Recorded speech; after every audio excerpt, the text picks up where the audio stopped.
Subuh kemarin kita membahas sedikit dari hadis berkenaan dengan puasa, yaitu potongan ayat ya. Apabila di antara kamu seorang berpuasa, maka janganlah dia berkata keji dan berteriak ya. Ini ayat ini sederhana, hadis ini sederhana ya. Tapi kalau kita lihat kedalamannya ya, dalam Al-Quran bukan main ya. Jadi kita dilarang berkata keji dan berteriak, dijadikan puasa alat ya, alat meredam ya, alat perisai. Kalau seandainya ya, apa yang menjadi penyebab kita berteriak ya, saya jelaskan pada waktu itu. Ini potongan kata-kata ini, kalau berkata keji itu kira-kira siapa yang bicara? Yang berkata seperti bernada porno siapa kira-kira? Tentu orang-orang dewasa gitu kan. Kalau berteriak kira-kira anak-anak. Entah mengapa saya bermimpi pada kemarin itu ya. Mimpi saya mengisi formulir untuk pendaftaran anak sekolah, gitu. Terus dikoreksi oleh petugasnya, ada yang saya kosongkan. Langsung saya berteriak, tersinggung saya, gitu kan. Setelah saya bangun, saya pikir, wah ini koreksi kepada apa-apa yang kita pelajari sebelumnya. Jadi yang berteriak-teriak itu siapapun, bisa orang tua, orang dewasa, ya. Karena apa? Gitu ya. Mungkin karena perasaan tersinggung, ya. Orang yang sudah tua ditegur oleh anak muda. Teringat saya ayat Al-Quran di dalam surah Al-Baqarah ayat nomor 268 ya. A'udzubillahi minasyaitonirrajim. Bismillahirrahmanirrahim. Setan menjanjikan kemiskinan kepadamu dan menyuruh kamu berbuat keji, kikir, sedangkan Allah menjanjikan ampunan dan karunia-Nya kepadamu, dan Allah Maha Luas dan Maha Mengetahui. Jadi ada pengaruh setan apabila kita fakir. Fakir di sini diterjemahkan tidak lengkap, ya, tidak lengkap karena kata-kata dalam bahasa Al-Quran itu ibarat segelas penuh. Kalau kata-kata dalam bahasa kita ya separuh isinya, gitu ya. Ini fakir diterjemahkan di sini kemiskinan ya. Apabila kita punya pemikiran kemiskinan, maka setan memerintah wa ya'murukum bil fahsya. Ini perintah. Jadi kalau kita punya kelemahan jiwa kita ya, misalnya mata duitan, tidak boleh ada peluang duit ya. Maka diperintah wa ya'murukum bil fahsya, diperintah oleh setan untuk melakukan hal-hal yang keji. Jadi bisa saja dengan latihan puasa sebetulnya ini menegaskan bahwa latihan puasa ini dalam rangka meneguhkan jiwa kita, menguatkan jiwa kita agar jiwa kita bisa mengatasi segala gejolak-gejolak hawa nafsu. Ini peranan setan, ya, setan. Jadi kalau kita punya kelemahan diri kita, misalnya kita tuh senang kalau disanjung orang, maka perintah setan itu bagaimana bisa disanjung orang. Maka kita katakanlah kita nyumbang besar, menyumbang ya, supaya orang memberikan penghargaan pada diri kita. Gitu. Nah, dalam puasa ini kita mengolah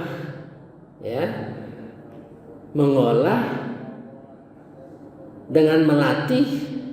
Kalau itu terjadi pada kita bisa mengatasi karena puasa, gitu. Karena puasa sebagai perisai sehingga tidak terjadi hal-hal yang keji karena kita puasa. Nah, bagaimana kalau sesudah puasa? Nah, itu artinya suatu pelajaran pelatihan kepada kita untuk melaksanakan mengatasi kelemahan jiwa kita. Jadi kita harus tahu lemah jiwa kita apa. Nih, misalnya lemah kita karena duit, ya, lemah kita karena wanita atau pria. Kalau untuk wanita, kelemahan kita dalam hal diri kita tuh ada kesombongan, bisa lemah ke diri kita tuh nggak bisa melihat orang lebih dari kita, ya. Ada orang nggak bisa melihat orang lebih dari kita, itu dimusuhinya kita kadang-kadang. Nah, gitu misalnya. Segala kelemahan jiwa kita deteksi, ya, kita pahami, dan itu merupakan celah bersilancarnya setan, ya. Nah, jadi terbalik dengan apa yang dijanjikan Allah. Jadi kalau setan menjanjikan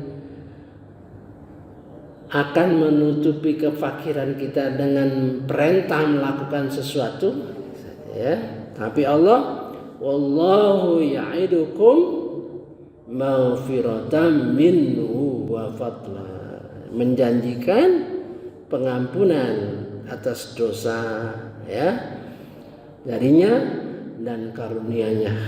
Wallahu wasi'un alim. Allah Maha luas dan Maha mengetahui. Itu jadi kita latihlah, ya, diri kita untuk mendeteksi apa yang kelemahan kita. Nah, kita atasi, ya. Kelemahan kita mungkin segala hal yang negatif, ya. Sifat-sifat negatif itu merupakan kelemahan kita. Nah, kita rubah menjadi hal positif. Nah, gitu, ya.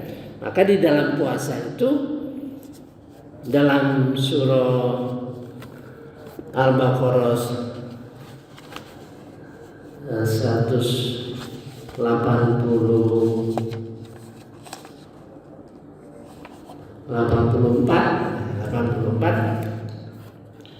saya bacakan, yaitu beberapa hari tertentu, maka siapa yang di antara kamu sakit atau dalam perjalanan tidak berpuasa, maka wajib mengganti sebanyak hari yang dia tidak berpuasa pada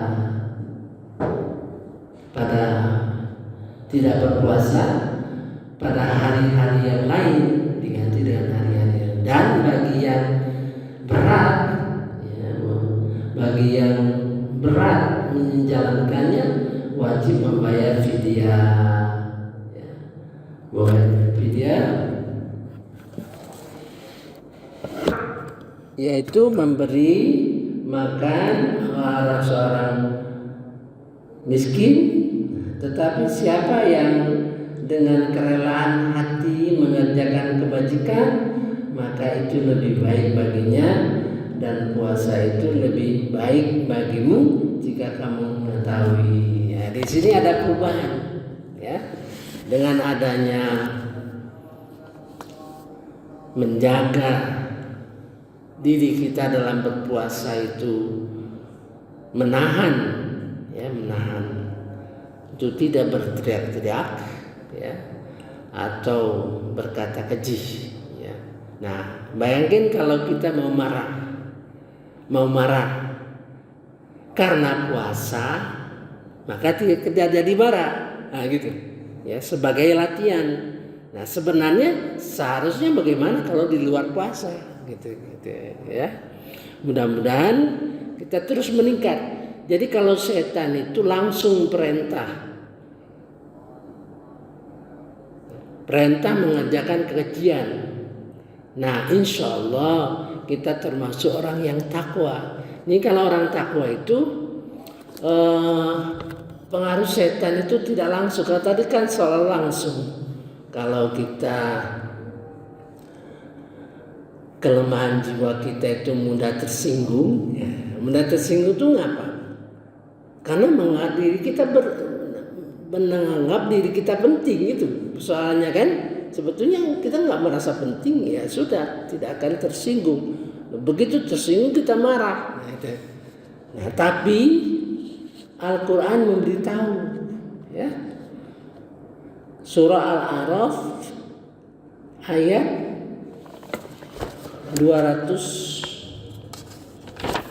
diberitahu kita ini untuk kita kelanjutan sesudah puasa, untuk kita A'udzubillahi minasyaitonirrajim. Bismillahirrahmanirrahim.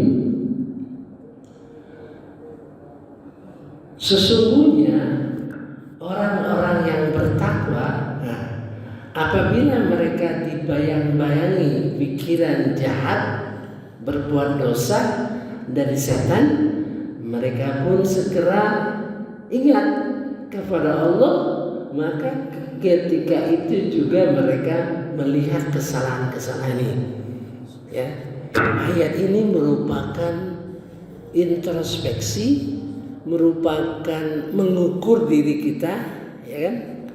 Mengukur diri kita apakah kita termasuk orang yang takwa, gitu. Ya. Kalau orang yang takwa itu, kalau setan mengganggu itu dari pikiran. Nah, alhamdulillah kalau mungkin kita terganggu oleh setan itu pikiran kita. Jadi kita misalnya terpikir sesuatu yang negatif, ya, mau marah misalnya, ya. Tapi setan nggak bisa mempengaruhi emosi kita. Kalau kita termasuk orang yang takwa, ya kan? Ya. Sebenarnya ayat-ayat itu merupakan ukuran-ukuran di samping perintah, juga bisa mengukur diri kita. Oh, aku ini alhamdulillah termasuk orang yang takwa, misalnya begitu. Kalau setan mengganggu, kita tahu tuh, ini pengaruh setan ini. Nah, tapi kalau setan mengganggu pikiran, nah itu artinya termasuk orang yang takwa, gitu ya. A'udzubillahi minasyaitonirrajim. Bismillahirrahmanirrahim.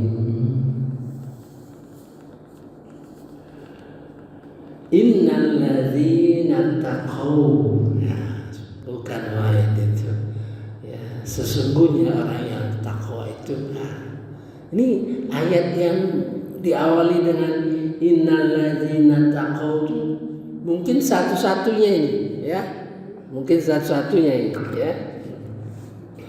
Idza masahum ta'ifun minasyaiton, jika dia diganggu, ya, oleh di pikirannya dari setan. Jadi kalau misalnya, ya, kita menemukan sesuatu, katakanlah di masjid ini, katakan menemu uang. Nah, oleh setan, kalau kita termasuk orang yang tidak takwa, ambil aja rezeki, kata setan, diambil aja. Tapi kalau kita termasuk orang yang takwa, pikiran kita diganggu itu. Pikiran kita dulu, ini ambillah uang nih, kebetulan Anda perlu nih, ada perluan. Nah, gitu, ada perluan dalam pikiran kita. Nah, namun kita sudah tentu tidak mengambil, karena kita tentu akan bertanya, ini uang siapa? Tidak mungkin uang yang orang-orang yang tidak ke masjid, gitu ya. Pikiran kita itu bisa diganggunya dengan kebutuhan, ya, kebutuhan. Misalnya kita mau diganggu setan korupsi kecil-kecilan, ya. Korupsi kecil-kecilan itu dimulai dari yang kecil. Jarang orang nggak bisa berkorupsi yang besar, kecil-kecilan. Ya, misalnya ada kesempatan kita beroleh uang, maka diganggu pikiran kita itu, wah perlulah, kan kita kebutuhan kamu sebagai pegawai itu nggak cukup, misalnya ini ganggu pikiran kita itu, ya. Nah, gangguan setan, posisi setan itu sudah kita bahas di dalam kajian mengenai setan, sudah lama gitu ya. Jadi ada yang mas, ada yang hazm, ya, tergantung kedekatan. Jadi posisinya kalau orang yang takwa pada posisi yang jauh. Nanti kita bahas lagi ya. Setan itu punya posisi-posisi terhadap orang. Ada yang sudah berkawan, ada yang jauh dia. Orang bertakwa itu pasti jauh, dia nggak bisa. Maka itu melalui pikiran. Jauh itu posisi dia jauh dengan orang takwa itu. Posisi setan itu jauh, sehingga melalui pikiran, ya. Kita lanjut. Tadzakkaru. Nah, maka kita sadar terhadap kesalahan-kesalahan kita itu melalui pikiran itu, ya. Fa iza hum mubsirun. Akhirnya dia melihat kelemahan-kelemahan kita, kesalahan-kesalahan kita, ya. Saya kira cukuplah sampai di situ ini bahasanya.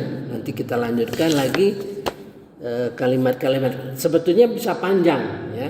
Itulah sebabnya kita membahas ayat Quran, ya, dengan hadis. Karena saya sudah jelaskan, kalau membaca ayat-ayat Quran itu banyak dan kelihatan dinamikanya, ya. Tapi kalau hadis dia merupakan kesimpulan, ya, kesimpulan untuk memudahkan umatnya, gitu. Seperti ini, jangan marah, jangan berteriak-teriak, dan jangan berkata keji. Sederhana itu, ya. Jadi kalau dalam puasa dia, tapi inti daripada pelajaran itu terbongkar dari ayat-ayat Al-Quran, gitu. Nah, dari sisi dinamisnya dan ada di dalam ayat-ayat Al-Quran. Misalnya infak yang biasa, orang biasa disuruh berinfak, ya. Kemudian tahap selanjutnya, tujuan infak itu apa? Kan banyak kita nggak tahu tujuan infak itu apa.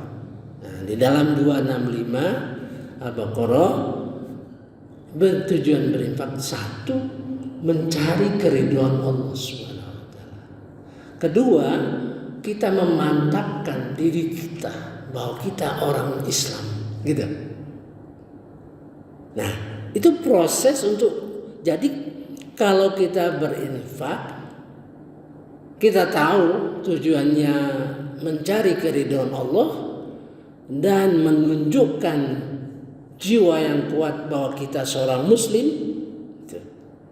Jadi kalau kita berinfak, kita tidak tahu dengan tujuan tadi, maka kita bisa saja melakukan infak dengan pencitraan, ya kan gitu. Nah, kemudian dilanjutkan lagi di dalam Al-Imran 134. Berinfak dalam keadaan sempit atau lapang. Sekarang menjadi pertanyaan kita, mengapa seorang bisa berinfak dalam keadaan sempit dan lapang? Karena dia sudah lihat sendiri, dia datangi, ya, memberi infak, mendatangi orang miskin atau anak yatim itu jauh lebih tinggi nilainya, karena diperintah oleh Rasulullah. Nah, gitu. Karena ada proses berpikir, ini saya antar atau saya panggil, gitu kan? Saya antar atau saya panggil. Nah, proses itu sudah, kalau begitu saya antar saja. Nah, gerakan-gerakan mengantar itu merupakan ibadah, poin-poin ibadah. Kita datangi rumahnya, kita lihat, terenyuh hati kita betapa mereka menderita. Nah, gitu.